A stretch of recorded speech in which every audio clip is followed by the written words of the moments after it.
송은재 TV 시작합니다. 오늘 정치권에서는 윤석열 대통령과 박근혜 전 대통령 그리고 이재명과 유시민의 대화가 화제거리였습니다. 윤석열 대통령은 오늘 국무회의를 하는 도중에 코피를 쏟았습니다. 일정이 너무나 빡빡했던 것이죠. 피로감이 겹쳤던 것입니다. 코피를 쏟았습니다. 박근혜 전 대통령은 집 주변에 있는 현풍시장을 찾았습니다. 박근혜 전 대통령이 시장을 찾는 것, 정말 대통령 당시에 시장을 찾는 그 이후에 처음 있는 일입니다. 박근혜 대통령이 시장을 찾았다. 추석 명절을 앞두고 이런 윤석열 대통령과 박근혜 대통령의 이런 태도와 정비교가 되는 것입니다. 정반대로 이재명과 유시민이 먼저 이재명에게 굳세어라 재명아, 구속이 되더라도 당대표직을 유지하고 공천권을 유지해라 라고 하니까 이재명이 좋아요를 눌렀습니다. 이재명이 호응을 했습니다. 이 두 정반대되는 이 얘기거리, 윤석열 대통령과 박근혜 대통령이 국정을 대하는 태도, 이 세상을 대하는 태도와 이재명과 이 유시민이 세상을 대하는 태도가 얼마나 다른가, 얼마나 가볍고 신중하지 못하고 법치에 대한, 내일 이재명의 영장실질심사가 있습니다. 법치라고 하는 법에 대한 기본적인 개념이 다른가라는 걸 선명하게 느낄 수 있고 보여줬다, 이렇게 보입니다. 먼저 윤석열 대통령이 오늘 국무회의 도중에 코피를 쏟았습니다. 지혈을 했고 곧바로 또 국무회의를 그대로 속개를 했습니다. 장관들에 대한 임명장도 수여를 했고 수석 비서관 회의 일정대로 진행이 됐습니다. 외국 순방에 이어서 유엔 총회, 잇따르는 정상회담을 거친 다음에 국내에 들어와서도 공주를 방문을 했죠. 백제와 관련된 문화 행사를 찾았고 또 민생 현장을 방문을 했습니다. 이 일정이 너무나 빡셌다라는 것입니다. 그래서 코피를 쏟았습니다. 윤석열 대통령이 코피를 쏟고 난 다음에 강조한 말이 이겁니다. 부산 엑스포, 2030 부산 엑스포, 이제 오는 11월 파리에서 결정이 됩니다. 이걸 정말 몸을 던져서 우리 것으로 만들자라고 했습니다. 된다라고 확신을 갖자라고 했습니다. 이게 뭐 엑스포라는 게 월드컵, 그 다음 올림픽 더불어서 엑스포 3대 세계 행사인데 우리는 아직까지 엑스포를 한 번도 치러보지 못했습니다. 이 엑스포를 부산에서 한번 치르자라고 하는 것을 많은 사람들이 되겠나 많은 이야기들을 합니다. 된다라는 확신을 갖고 몸을 던지자라고 했습니다. 떨어진다, 안 된다라고 생각하면 엑스포 유치 같은 이런 건 뭐 정말 이게 표 계산을 해야 되고 한 표 한 표 얻어가야 되는 국가별로 참 어려운 작업입니다. 올림픽 유치, 월드컵 유치 마찬가지입니다. 이걸 된다라는 확신을 갖고 모든 걸 던져서 노력을 해야 된다.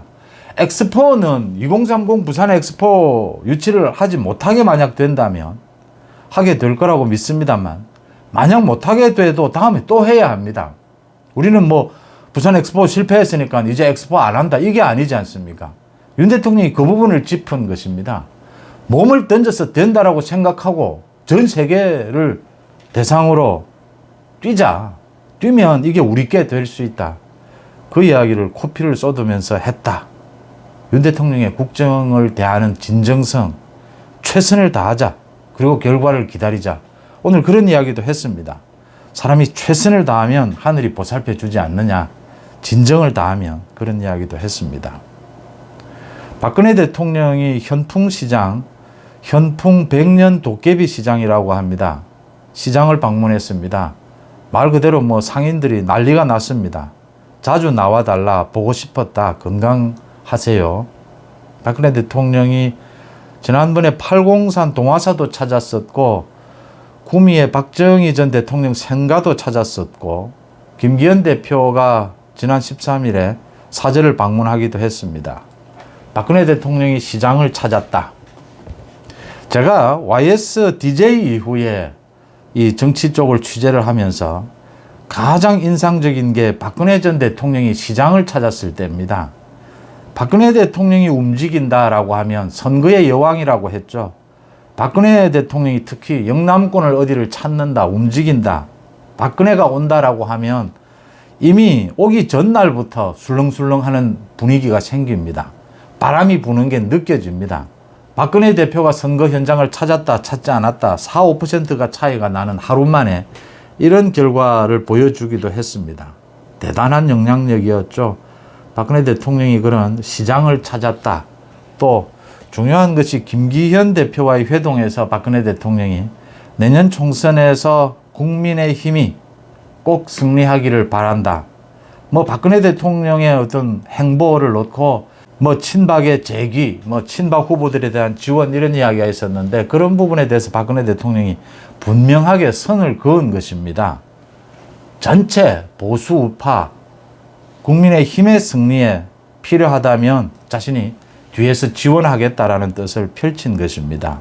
추석을 앞두고 박근혜 전 대통령이 시장을 찾아서 상인들을 격려하고 시민들도 격려를 했다. 또 이 배수 활성화, 이 경기 활성화에 조금이라도 도움을 주려고 하는 이런 모습들이 이제 보수의 진면목이다라는 것입니다. 윤석열 대통령이 코피를 흘리면서 부산 엑스포를 몸을 던져서 유치를 해서 우리 것으로 만들자. 박근혜 대통령이 건강이 좋지 않은데도 추석을 앞두고 시장을 찾아서 상인들을 격려를 했다. 또 김기현 대표를 만나서 국민의힘의 총선 승리를 기원을 했다라는 이런 것들이 책임감 있는 진중한 그런 모습이다. 진정성 있는 모습이다. 라는 것을 새기지 않을 수가 없습니다. 그 다음 이재명과 이 유시민의 대화입니다. 유시민이 그러니까 사람 사는 세상 노무현 재단 공식 유튜브에 올린 내용입니다. 영상입니다. 여기에 유시민이 지금은 여당과의 기싸움이다. 지금은 전쟁이다. 이 기싸움에서 밀리면 진영이 무너지는 것이다. 그래서 밀리면 안 된다. 이재명에게 이런 이야기를 했습니다. 잡아 넣어라. 정 그렇게 잡아 넣으려면 판사를 상대로 뒤에서 협박질을 하든 어떻게든 잡아 넣어봐라. 그런다고 해서 너희들이 이길 것 같으냐? 이재명 죽으면 끝날 것 같으냐? 죽지도 않겠지만 이재명은 중요한 사람이다. 이 지금 유시민의 말입니다. 혹시 만에 하나라도 영장이 발부돼서 구치소에 간다 하더라도 구속 적부심 신청하고 보석 청구하고 법적으로 계속 싸워야 한다. 당대표직도 내려놓으면 안 된다. 옥중 출마도 하고 옥중 결재도 하고 이건 지금 전쟁이다. 모두 죽이려고 하는 것이다. 기세 싸움이다. 기싸움에서 이겨야 한다. 밀리면 안 된다.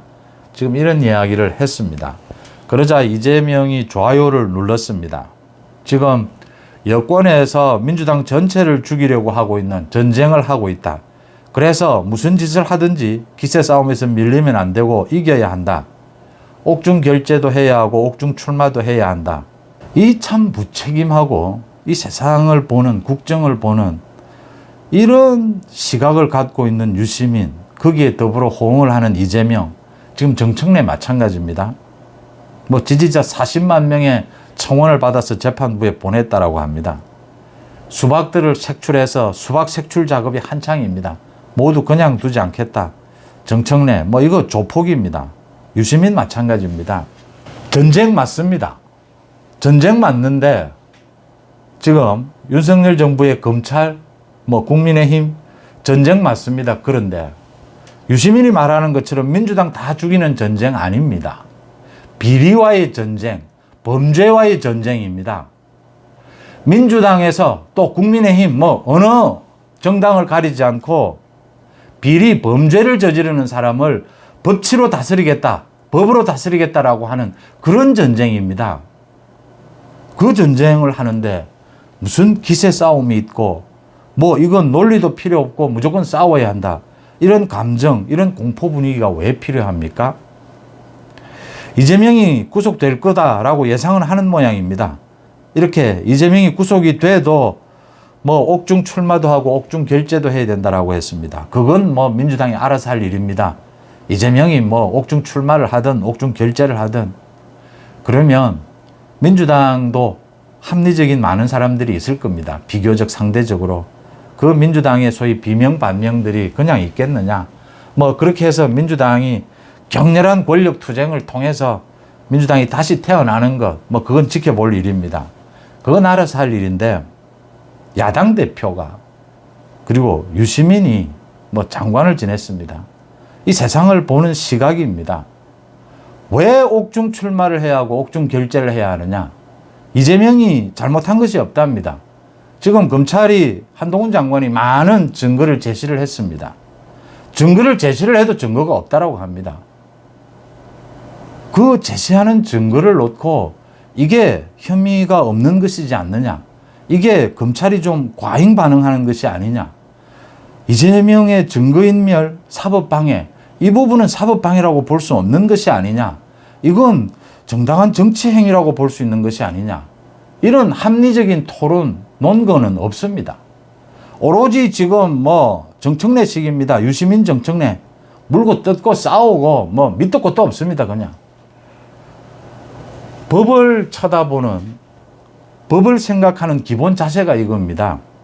이게 뭐 민주당 쪽, 진보 좌파에, 우리나라 진보 좌파에 자신들이 정권을 맡았던 그런 당입니다.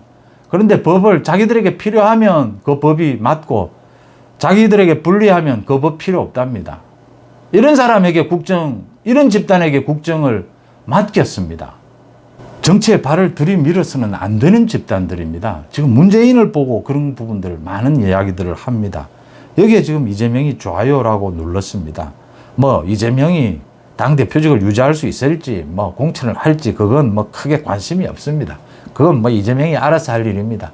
이재명이 그러면 그럴수록 민주당은 더 쪼개질 것이고 민주당의 권력 투쟁은 원색적인 폭력은 더 심해질 겁니다. 그건 알아서 하는 건데 이 세상 국정을 보는 눈입니다. 이렇게 가볍고 책임감이 없습니다. 무슨 전쟁입니까? 범죄와의 전쟁입니다. 민주당 모두 죽이려는 전쟁이다? 아닙니다. 민주당에서 범죄를 저지르지 않는, 비리를 저지르지 않은 그래도 합리적인 민주당은 얼마든지 정치를 보장합니다. 얼마든지 그런 사람들이 야당을 해야 한다. 그런 사람들이 총선에 출마해야 된다. 상식입니다. 그게 지금 집권 여당의 여권의 생각입니다. 그게 뭐가 잘못됐습니까? 그걸 이렇게 멱살을 잡고 주먹을 휘두르고 총칼을 휘둘러야 될 사안입니까? 기세 싸움 좋습니다. 정치에서 기세 필요합니다. 얘기를 해야 합니다. 구속 적부심을 신청하고 이재명이 구속되고 나면 보석을 청구하고 구속 적부심, 보석을 청구하는 법적 요건이 있습니다. 그 법적 요건도 필요 없습니까? 뭐 법적으로 뭔가를 따져보자가 하나도 없습니다. 이러니까 유시민이 장관을 지냈다는 자가 가짜뉴스를 퍼뜨립니다. 그리고서는 자신이 유튜브 기자로서 자신도 기자인데 의혹을 제기한 것이라고 합니다.